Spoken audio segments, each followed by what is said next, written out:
A devastating massacre at an elementary school in Uvalde, Texas, has renewed calls for Congress to take action on gun control. As a nation, we have to ask, when in God's name are we going to stand up to the gun lobby? When in God's name we do what we all know in our gut needs to be done?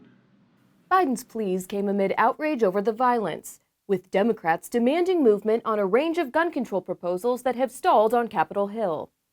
Why do you spend all this time running for the United States Senate? Why do you go through all the hassle of getting this job, of putting yourself in a position of authority, if your answer is that as this slaughter increases, as our kids run for their lives, we do nothing? What are we doing?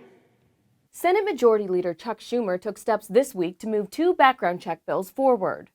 One, known as H.R. 8, would require background checks for more kinds of firearm sales, including those that take place at gun shows. Another would close the so-called Charleston loophole, which allows gun sales to move forward by default after 3 business days, even if a background check hasn't yet been completed by that time. The loophole is named for the shooter who targeted a black church in Charleston in 2015. He was legally banned from buying a gun, but was able to get one because his background check took too long. There are other options Congress has considered in the wake of previous mass shootings, and which could resurface in the days ahead. Red flag laws allow family members or associates to intervene when an individual shows signs of mental illness, preventing them from getting new guns or allowing the government to confiscate their current ones. Another proposal is raising the legal age at which people can purchase certain kinds of firearms.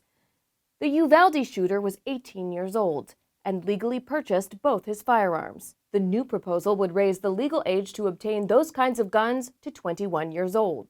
The polarizing issue of gun control has made little progress on Capitol Hill in recent years thanks to resistance from Republicans. But GOP lawmakers will face new pressure to reach a compromise in the wake of the latest tragedy. Sarah Westwood for the Washington Examiner.